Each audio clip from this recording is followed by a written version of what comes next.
मित्रों, इस वीडियो को अंत तक जरूर देखिएगा क्योंकि ये वीडियो फिल्म की समीक्षा मात्र नहीं है। इसमें कुछ एंगल्स हैं जो मुझे लगता है आपको भी जानने चाहिए। तो या तो वीडियो को यहीं पर छोड़ दीजिए और कुछ और देख लीजिए, और अगर इस वीडियो को देखना है तो अंत तक देखिएगा, तो आपको पता चलेगा कि मैं कहना क्या चाह रहा था। तो डॉक्टर साहब जैसा विद्वान व्यक्ति, अक्षय कुमार जैसा बड़ा एक्टर, इसके बावजूद इतना बड़ा ऐतिहासिक हीरो पृथ्वीराज चौहान, जिसको किसी फिल्म की जरूरत नहीं है, ऐसे इतिहास पुरुषों को कोई एक फिल्म ना तो छोटा कर सकती है ना बड़ा कर सकती है। यस, लेकिन बात हम कर रहे हैं फिल्म की। तो इस फिल्म में क्या कोशिश की गई है डायरेक्टर और एक्टर्स के द्वारा, उसके बारे में बात करनी ज्यादा जरूरी है। परसों रात को मित्रों मैंने एक फिल्म देखी। हालांकि ये फिल्म रिलीज हो गई थी जून के महीने में, तो अब इस फिल्म का रिव्यू करके या इस पे चर्चा करके वैसे तो कोई बहुत बड़ा फायदा नहीं होने वाला है, लेकिन ऐसी फिल्मों पे थोड़ी बहुत चर्चा होनी चाहिए, इसलिए ताकि हम आने वाले भविष्य में फिल्मों के विषय में अपनी समझ को दूसरे एंगल से भी मेंशन सकें। तो नमस्कार बंधुओं, मैं हूं आपका मित्र शक्ति पांडे, सिडनी ऑस्ट्रेलिया से, और स्वागत करता हूं अपने यूट्यूब चैनल पर। तो इस फिल्म को देख करके मैंने क्या महसूस किया, यहां मैं एक बात मेंशन कर देना चाहता हूं फिल्म के बारे में चर्चा करने से पहले, कि डॉक्टर चंद्र प्रकाश द्विवेदी जो इस फिल्म के निर्देशक हैं और इस फिल्म के राइटर भी हैं। हालांकि उन्होंने इस विषय में काफी रिसर्च वगैरह किया होगा, काफी कुछ काम किया होगा। कोई भी एक निर्देशक या राइटर जब किसी संदर्भ में किसी विषय पर कुछ लिखता है तो ऑफ कोर्स उससे संबंधित बहुत सारी जानकारियां जुटाने की कोशिश करते हैं। डॉक्टर साहब एक समझदार पढ़े लिखे व्यक्ति हैं और काफी काम किया है इंडस्ट्री में इन्होंने, लेकिन इनका जो सबसे पहला फिल्म इंडस्ट्री में या फिल्म जगत में इनका जो पहला कार्य था वो इनका एक सीरियल था चाणक्य। जैसे हमने रामायण और महाभारत देखा था, उसी प्रकार से हमने चाणक्य सीरियल भी देखा था, और तभी से मैं डॉक्टर साहब का प्रशंसक बन गया और मुझे काफी अच्छा लगा। और एक बात बता दूं, देखिए काम तो डॉक्टर साहब ने बहुत कुछ किया हुआ है इंडस्ट्री में। पिंजर फिल्म भी इन्होंने ही बनाई। डॉक्टर साहब की जर्नी में कई प्रोजेक्ट ऐसे भी रहे जो स्टार्ट तो हुए लेकिन पूरे नहीं हो पाए, कंप्लीट नहीं हो पाए कतिपय कारणों से, और डॉक्टर साहब को पद्मश्री अवार्ड भी मिल चुका है। ये उनकी एक पर्सनैलिटी है। आज हम बात कर रहे हैं फिल्म सम्राट पृथ्वीराज चौहान की, क्योंकि उस फिल्म में डॉक्टर चंद्र प्रकाश द्विवेदी जी का जो योगदान है वो इतना ज्यादा महत्वपूर्ण है कि उसमें काम करने वाले अभिनेताओं के पहले उनका नाम लेना और उनके विषय में चर्चा करना बहुत ज्यादा आवश्यक हो जाता है। तो अब इस फिल्म की देखिए शुरुआत होती है उस टाइम पे, चूंकि मैंने कई लोगों के, राष्ट्रवादी लोगों के भी रिव्यूज सुने थे और कुछ नेताओं ने भी इस बात की अपील की थी कि आप लोगों की फिल्म देखनी चाहिए।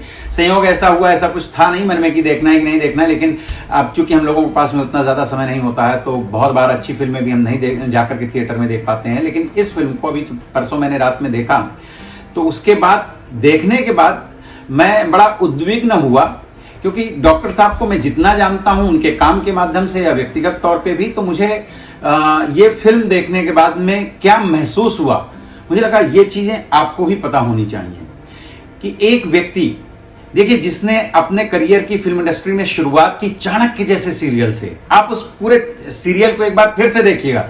मैं बिल्कुल आप लोगों को आग्रह पूर्वक की बात कह रहा हूं कि वो आपको मिल जाएगा यूट्यूब वगैरह में, आप फिर से देखिए, आप डॉक्टर चंद्र प्रकाश द्विवेदी जी के प्रशंसक बन जाएंगे। इसके पहले डॉक्टर साहब की एक फिल्म की काफी चर्चा हुई थी, नाम था पिंजर, अमृता प्रीतम के नॉवेल पर बेस्ड थी और वो बंटवारे के समय की कहानी है। डॉक्टर साहब ने एक और फिल्म बनाई थी मोहल्ला 80, जो कि वाराणसी के 80 घाट पर बेस्ड है। मुझे ऐसा लगता है कि एक सामान्य व्यक्ति अकेले बैठ करके वो फिल्म नहीं देख सकता है, पूरी फैमिली को साथ में लेकर के देखने का तो सवाल ही नहीं उठता है। इतनी गालियां, इतनी गंदी गालियां हैं कि ऐसा लगता है कि फिल्म का स्तर क्या है पता नहीं। वो नॉवेल तो मैंने नहीं पढ़ी क्योंकि वो भी नॉवेल पर ही बेस्ड है, और फर्स्ट टाइम सनी देओल जैसे एक्टर के मुंह से उस तरह की गाली गलौज सुन करके बहुत अच्छा और आनंद तो नहीं आता, कम से कम बहुत बुरा लगता है। तो फिल्म सम्राट पृथ्वीराज, जहां तक मुझे याद पड़ रहा है कि पहले इसका नाम केवल पृथ्वीराज ही रखा गया था, बाद में कुछ लोगों ने हो हल्ला किया तो इसके नाम के पहले सम्राट लगा दिया गया। इस बात से यह पता चलता है कि एक निर्देशक और राइटर अपनी फिल्म को लेकर के समाज के साथ में कितना ज्यादा संवेदनशील है, कि सम्राट शब्द भी उसमें तब जोड़ा गया जब लोगों ने उसके विषय में आवाज उठाई। एक समय आया था मित्रों, आपको भी याद होगा, जब मिथुन चक्रवर्ती ऊटी शिफ्ट हो गए थे। उस वक्त उनके पास छोटे बड़े जैसे भी प्रोड्यूसर्स पहुंच जाते थे, सूटकेस में पैसे लेकर के 3-4 महीने में फिल्म बना करके चले आते थे, और मिथुन चक्रवर्ती को फर्क नहीं पड़ता था कि किस तरह की फिल्म है, क्या स्क्रिप्ट है और क्या कैसा बन रहा है, बस वो छापे जा रहे थे फिल्में। और उसका नतीजा ये हुआ कि 2-4 साल के बाद में फिर मिथुन चक्रवर्ती को किसी भी अच्छे प्रोडक्शन हाउसेस ने काम देना बंद कर दिया। लेकिन चलिए अच्छी बात यह है कि मिथुन चक्रवर्ती साहब जो हैं तो अपने शोज में जज वगैरह होते हैं कैसे करके, लेकिन फिल्म इंडस्ट्री से उनका धीरे धीरे जो है टाटा बाय बाय हो गया। कहीं ना कहीं अक्षय कुमार साहब भी नॉट एग्जैक्टली लेकिन काफी सिमिलरली वैसा ही कुछ कर रहे हैं। नुकसान क्या हो रहा है दोस्तों, मैं बताता हूं, आप इस एंगल से सोचिएगा और आप बताइएगा कि क्या मैं सही हूं या गलत हूं। अक्षय कुमार जैसे बड़े एक्टर अगर साल में 5-6 जो बेहतरीन फिल्में हैं जिनमें अच्छा खासा प्रोडक्शन वैल्यू होती है, काफी पैसे लगे होते हैं, अगर ये उनमें से केवल 2 फिल्में करें और 4 छूट जाएं, तो मुझे ऐसा लगता है कि किसी जरूरतमंद एक्टर और बेहतरीन एक्टर को चांस मिलेगा जो अपने रोल के साथ में मेहनत करेगा, तो डायरेक्टर और प्रोड्यूसर को भी फायदा होगा, ऑडियंस को भी एक अच्छी फिल्म देखने को मिलेगी। और कुछ नए एक्टर्स, जैसे आपको याद होगा मित्रों, एक फिल्म आई थी सत्या, उस फिल्म से, फिल्म तो चली ठीक ठाक अच्छी थी, लेकिन आपको कल्लू मामा उसका कैरेक्टर आज भी याद होगा, जिससे सौरभ शुक्ला को भी एक माइलस्टोन है उनकी लाइफ का। और दूसरा सबसे बड़ा नाम मनोज बाजपेयी। जी हाँ, मनोज बाजपेयी ने, ऐसा नहीं कि उस फिल्म से पहले उन्होंने काम नहीं किया था, काफी काम कर रखा था, लेकिन उस फिल्म ने उनको एक क्लिक दिया और आज वो एक बेहतरीन एक्टर मिले बॉलीवुड को, और उनकी वजह से बहुत सारी अच्छी फिल्में देखने को हमें मिली।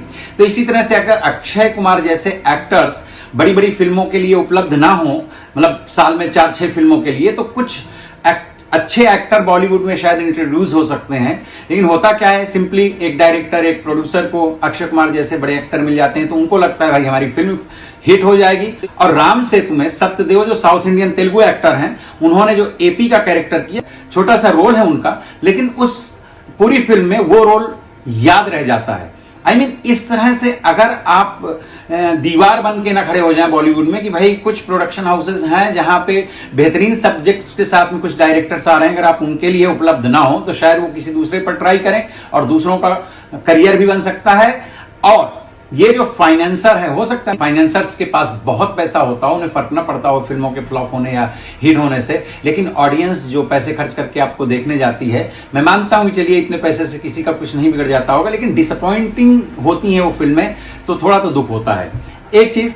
और इसकी वजह से बॉलीवुड का भी बड़ा नुकसान हो रहा है। फिल्में ऐसी हैं जिन फिल्मों का बजट बहुत कम था, लेकिन सब्जेक्ट और एक्टिंग चूंकि अच्छी थी, डायरेक्शन अच्छा था, तो उन फिल्मों ने बहुत कमाल का बिजनेस किया है। जैसे कार्तिकेय 2, आप वो फिल्म जरूर देखिए, आप लोगों ने ऑफकोर्स देखी होगी। उसका विषय देखिए, कोई कंप्रोमाइज नहीं किया गया, किसी को खुश करने की कोशिश नहीं की गई, बस विषय के साथ में, सब्जेक्ट के साथ में न्याय किया गया, बेहतरीन एक्टिंग की गई और डायरेक्शन अच्छा था, वो इसलिए वो फिल्म चल गई।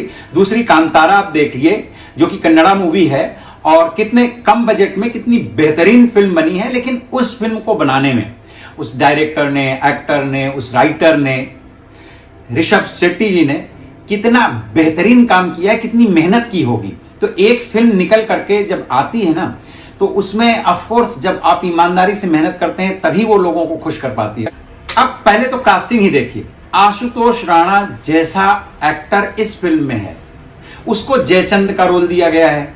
मुझे लगता है आशुतोष राणा का जो कैलिबर है, आशुतोष राणा की जो स्ट्रेंथ है एक्टिंग में, वो मोहम्मद गोरी में ज्यादा फिट बैठते। आप लोगों ने अगर फिल्म देखी हो तो आप खुद बताइएगा कि अगर आशुतोष राणा मोहम्मद गोरी का रोल प्ले कर रहे होते तो ज्यादा बेहतर होता कि नहीं।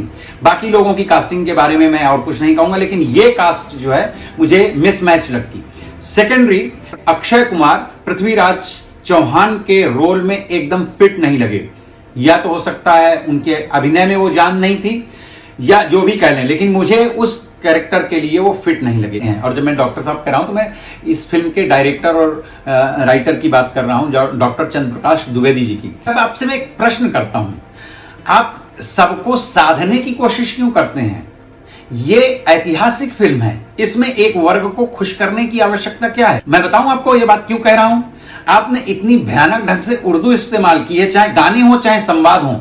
इश्क इश्क इतना गंदा और इतना कानों को अप्रिय लगता है। अरे भाई, आज भी आप राजस्थान या राजपूतों के घरों में चले जाओ ना, जो सिंपल राजघराने के भी नहीं होंगे, वो भी इतनी निखालिस उर्दू नहीं बोलते हैं जितना कि आपने 1100 साल पहले के उस वंश में उर्दू का प्रयोग किया है। और उस समय तक तो मोहम्मद गोरी या मुगलों का इस देश में राज भी नहीं हुआ था पूरी तरह से कि इतनी ज्यादा उर्दू आ गई रही हो।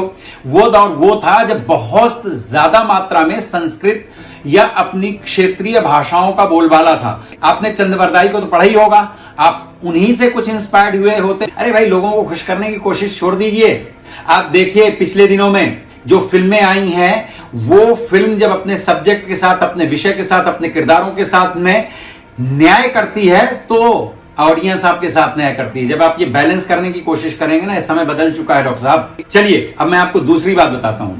आप जैसे पृथ्वीराज चौहान को देखना शुरू करेंगे, जैसे वो अपीयर होते हैं फिल्म के अंदर, ऐसा लगता है एक बड़े से गांव का कोई ठीक ठाक सा सरपंच या प्रधान, लगता ही नहीं कि वो राजा है।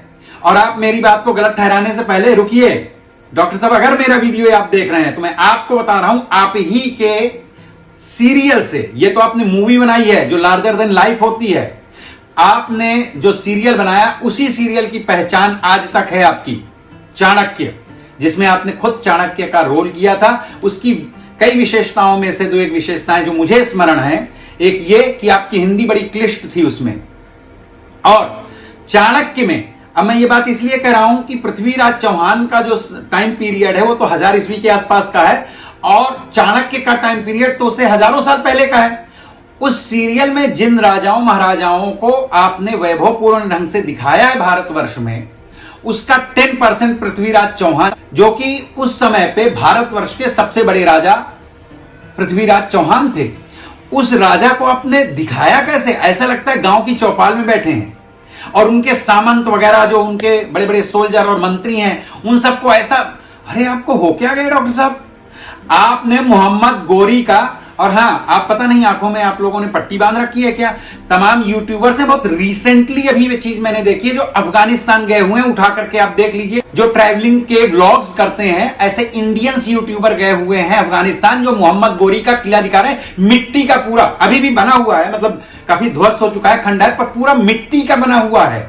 आपने इतना बड़ा स्टेडियम दिखाया, इतना बड़ा स्टेडियम दिखाया, इससे लग रहा था अरे भाई वो कबीलाई लड़ाका था। मोहम्मद गोरी किसी बहुत बड़े किंगडम का किंग नहीं था, और वो भी पृथ्वीराज चौहान से इतने बार हारने के बाद, वो चूंकि बस उसमें एक जिद थी या और उसके जो भी कारण रहे हों, चलिए हम इतिहास के उन विषयों पे नहीं जाते, कि वो लड़ता रहा, और पृथ्वीराज चौहान की इग्नोरेंस की वजह से, वो क्षमा भाव जिसे कहते हैं, उसकी वजह से अंत में पृथ्वीराज चौहान उससे हार गए। लेकिन यहां जब आप बैलेंस करें तो एक वो देश जिसका राजा पृथ्वीराज चौहान है, उसको आप जिस तरह का दिखाते हैं, वो लगता है किसी एक बड़े से गांव का सरपंच मात्र है, लगता ही नहीं राजा। उसको आपने एक सिंहासन तक नहीं दिया, पता नहीं कहां से आपने क्या पढ़ लिया है, और अगर पढ़ भी लिया हो तो आप फिल्म बना रहे हैं, फिल्म किस तरह से लोगों को अट्रैक्ट करेगी। देखिए, मैं नहीं कहता हूं कि गोवारिकर की तरह जाकर के आप एक डॉक्यूमेंट्री बना दें, लेकिन फिल्म का अपना एक महत्व होता है। फिल्म देखने जब आदमी आता है पैसे देख करके, तो फिर ना तो वो डॉक्यूमेंट्री देखने आता है और ना आपका बैलेंस देखने आता है कि मोहम्मद गोरी का किला, मोहम्मद गोरी का वो इतना बड़ा स्टेडियम, कितने फ्लोर का स्टेडियम बनाया है, और फिर वो वीएफएक्स से आप शेरों को लड़वा रहे हैं, वो सब बकवास लगता है। आप ऐतिहासिक फिल्मों में ये शेरों से लड़वाना, ये सब कुछ करने की जरूरत ही नहीं थी। पृथ्वीराज चौहान का किरदार इतिहास में इतना विशाल है, इतना वैभवपूर्ण है, इतना वीरतापूर्ण है, इतना बलिदानपूर्ण है कि उसके साथ केवल आपने न्याय कर दिया होता तो फिल्म कहीं बहुत ऊपर उठ जाती। तो आपने एक तो कास्टिंग में गलती की, ऊपर से आपने खूब सारी उर्दू का मसाला झोंका, आपको लगा कि भाई ये वो, भाई जिनके लिए आप ये सब बैलेंस करने की कोशिश करते हैं, मैं आपको एक बात बता दूं, वो लोग इतने समझदार हैं कि वो आपकी फिल्में देखने नहीं आते हैं। उनको बताया जाता है कि फिल्में, टीवी, ये सब चीजें बकवास चीजें हैं, नहीं देखना चाहिए, वो नहीं देखने आते। फिल्में वो लोग देखने आते हैं जिन लोगों को आप कभी भी कंसीडर ही नहीं करते हैं।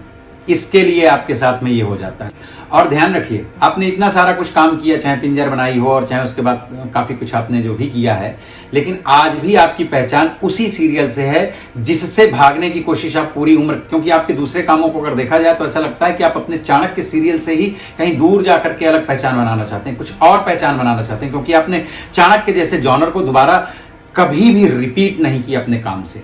तो प्लीज, वही आपकी पहचान है, उसी दिशा में बढ़िए और उसमें आपकी महारत है। नेक्स्ट जो भी प्रोजेक्ट आप लेकर के आइए, तो उसमें अपने उसी अवतार के दर्शन करवाइए, और चाहे लेखनी के माध्यम से हो, और चाहे निर्देशन के माध्यम से हो, और चाहे अभिनय के माध्यम से हो, क्योंकि आप बेहतरीन एक्टर भी हैं।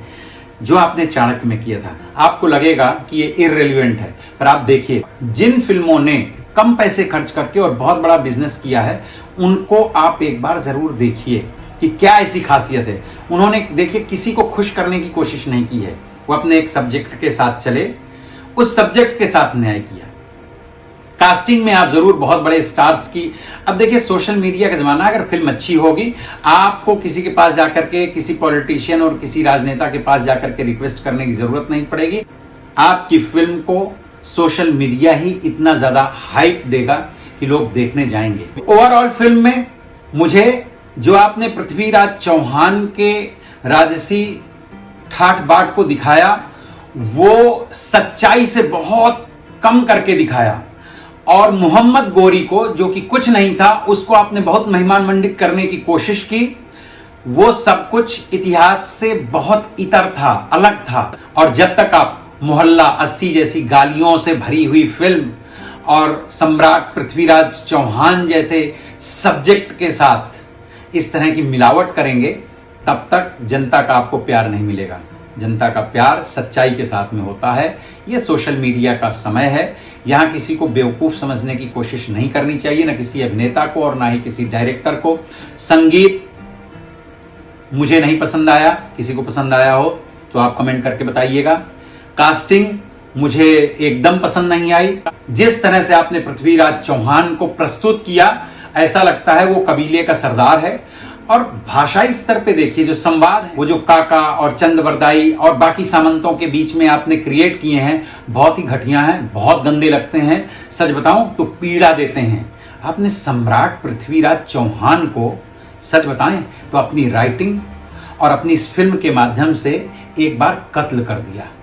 और अगर आपकी ये फिल्म नहीं चली तो इसलिए नहीं कि जनता ने आपका बॉयकॉट किया या आपके साथ कुछ गलत किया, नहीं, बल्कि आपने हमारे देश के उस एक ऐतिहासिक पुरुष को इतना बुरी तरह से घायल किया कि हजारों साल बाद एक बार फिर से वो जीवित होकर के मर गया।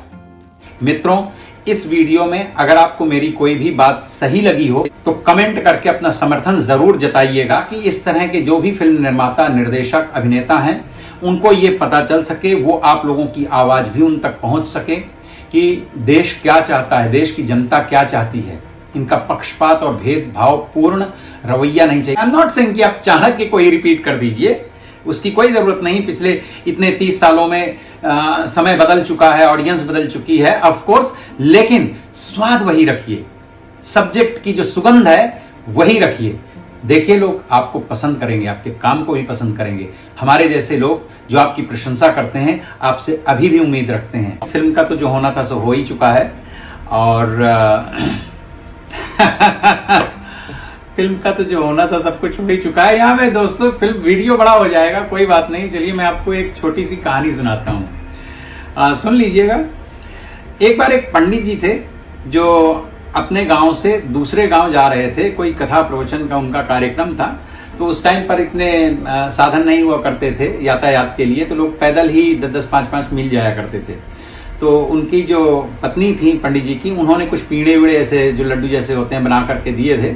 और आज से अगर 150 साल पहले देखा जाए तो ये सब नियम चलते थे लोग कि कुछ बगैर नहाए हुए खाते पीते नहीं थे। तो रास्ते में आधा दूर जब चले, दोपहर का समय हो गया, तो एक बरगद का पेड़ और एक पुराना कुआं, पहले भी ऐसे इस तरह के निर्माण करवाते थे राजा लोग, जो मार्ग के किनारे हुआ करते थे, जहां लोग, यात्री लोग सुस्ता सकें, कुछ नहा धो करके खा पी सकें, आराम कर सकें। तो ऐसी ही किसी व्यवस्था के अंतर्गत वो रुके और उन्होंने स्नान वगैरह किया और अपने पीड़े निकाल करके खाने लगे। तो उनके सामने एक खोपड़ी पड़ी हुई थी, खोपड़ी जिसका मतलब चमड़ी वगैरह सब निकल गई थी, बस हड्डियों वाली वो जो स्कल्प होता है, खोपड़ी होती है, वो पड़ी हुई थी। खाते खाते विद्वान व्यक्ति थे, तो उन्होंने पढ़ा, उस खोपड़ी के मत्थे में एक बात लिखी हुई थी। पता है क्या लिखा था? उसमें लिखा हुआ था, अभी कुछ बाकी है। तो बस उसको पंडित जी पढ़ें और सोचें कि यार ये आदमी पैदा हुआ होगा, अच्छा बुरा जैसा भी जीवन रहा होगा, बेचारे ने जिया होगा, कर्म भोग किया होगा इसने, लेकिन अब ये मरने के बाद इस खोपड़ी का भी क्या बाकी है? तो ये क्यूरियोसिटी उनके अंदर, ये जिज्ञासा पैदा हुई। तो उन्होंने खा पी करके, हालांकि ब्राह्मण हैं और ये सब हड्डी बिड्डी छूना उनका कोई काम नहीं था, लेकिन जब कई बार व्यक्ति जिज्ञासु हो जाता है तो फिर वो कुछ चीजें हैं जो लीक से हट करके करता है। तो उन्होंने क्या किया कि उस खोपड़ी को उठाया और अपने ही एक गमछे में लपेट करके और एक दूसरे झोले में डाल लिया, ये देखने के लिए कि अभी इस खोपड़ी का क्या बाकी है। और वो गए और अपना जो भी कर्मकांड पूजा पाठ था करवा के दूसरे दिन अपने घर पहुंच गए। और उनके घर में ठाकुर जी का, अर्थात जो भगवान का एक छोटा सा मंदिर वगैरह घर में रखते थे पुराने जमाने में, हमने गाँवों में देखा हुआ है कैसा होता था कि एक छोटा सा अलमारी जैसा होता था, उसके अंदर रखते थे।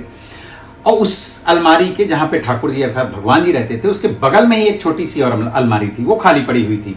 तो पंडित जी ने बगैर पत्नी को बताए हुए वो खोपड़ी ला करके और ढक करके कपड़े से वहां पर रख दिया बगल वाले में, और उसमें ताला लगा दिया।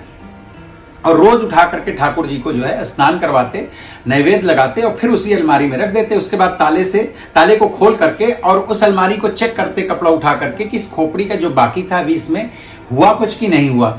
वो करते करते काफी टाइम हो गया। एक बार पंडित जी को फिर से कहीं दूसरे गांव पूजा करवाने जाना था, तो पंडित जी चले गए अपना पूजा करवाने। अपना पंडिताइन ने उनकी जो है तो खाने पीने को दे दिया और वो चले गए 1-2 दिन के लिए बाहर अनुष्ठान के लिए।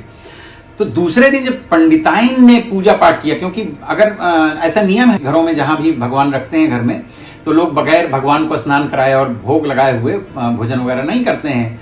तो पंडिताइन, जब चूंकि पंडित जी थे नहीं आज घर में, तो पंडिताइन ने जो है तो भगवान को निकाला, उनको स्नान करवाया और धूप दीप किया। इसके बाद में नैवेद्य लगाया, मतलब भोजन वगैरह जो घर में बना था वो चढ़ाया और भगवान को वहां पधरा के रख करके। और पंडिताइन को याद आया कि पिछले कुछ महीनों से पंडित जी आजकल भगवान को पूजा करके यहाँ रखने के बाद में ये वाला अलमारी भी खोलते हैं। तो उन्होंने भी सोचा कि देख लेती हूँ, एक परंपरा बन जाती है ना ऐसे ही। तो उसने अलमारी को पंडिताइन ने खोल करके उस कपड़े को उठा करके देखा, कट्टू पंडित जी। तो पंडित जी का कार्यक्रम यहाँ पूरा हो चुका है। पूरा होने के बाद में जो यजमान थे उन्होंने उनको दान दक्षिणा दिया और सब कुछ ले करके, और पंडित जी जो हैं तो अपने घर की ओर चल दिए। आए शाम को, थोड़ा लेट हो गए, खाना ना खा के सो गए। सुबह उठे, अपना नहा धो करके ठाकुर जी की पूजा करी और फिर से ठाकुर जी को अर्थात भगवान को उसी अलमारी में रखने के बाद में अब पंडित जी ने उस अलमारी को खोला जिसमें वो अपनी खोपड़ी रखी हुई थी। तो अब खोपड़ी यहां से थी गायब। पंडित जी ने पंडिताइन से पूछा, अरे भाई यहाँ पर कुछ रखा हुआ था, वो कहाँ गया, दिखाई नहीं दे रहा है। तो पंडिताइन बड़े गुस्से में, बड़े क्रोध में थी। वहां जाकर के देखो काणी मूसल है। तो काणी मूसल क्या होता है कि हमने देखा अपने बचपन में भी कि चावल जो होते हैं तो एक मूसल होता है और एक ऐसे गड्ढा जैसे उसमें पत्थर का होता है, उसमें डाल करके चावल को कूटा जाता था ताकि उसकी भूसी निकल जाए और फिर बने। क्योंकि अब तो सब बड़े बड़े कारखाने और उसमें सब हो जाता है, उस टाइम पर गांव देहात में ऐसे ही हुआ करता था। तो उसे काणी मूसल बोला करते थे हमारे गाँव की लैंग्वेज में। तो बोले वहाँ काणी में जाकर के देखो। तो पंडित जी आए और देखा, तो जब पंडित जी की अब्सेंस में पंडिताइन ने उस खोपड़ी को देखा तो उनको इतना बुरा लगा कि एक तो ब्राह्मण का घर और ठाकुर जी के बगल में मुर्दे की खोपड़ी ला करके रखा है, क्या तांत्रिक बन गए मेरे पति। तो गुस्से में ला करके और उस खोपड़ी को काड़ी के ऊपर डाल करके मूसल से इतना कुचला। गुस्से में अगर पंडित जी होते तो शायद उनकी खोपड़ी भी उन्होंने कुचल दी होती वैसे ही कि वो भूसी जैसे बन गई। तो पंडित जी मुस्कुराए, बोले ठीक ही तो लिखा था, अभी इस खोपड़ी का ये भूसी बनना बाकी था, ये बाकी था इसका, तो पंडिताइन ने पूरा कर दिया। मतलब कहने का मेरे ये है कि अगर डॉक्टर चंद्र प्रकाश द्विवेदी और अक्षय कुमार जैसे लोग, वैसे भी अक्षय कुमार जी ने, देखिए एक शब्द है कर्म, जिसको सबसे पहले आपने सुना होगा, गीता का वो एक श्लोक है ना, कर्मण्येवाधिकारस्ते मा फलेषु कदाचन। तो ये कर्म शब्द संस्कृत की उत्पत्ति है, संस्कृत का शब्द है।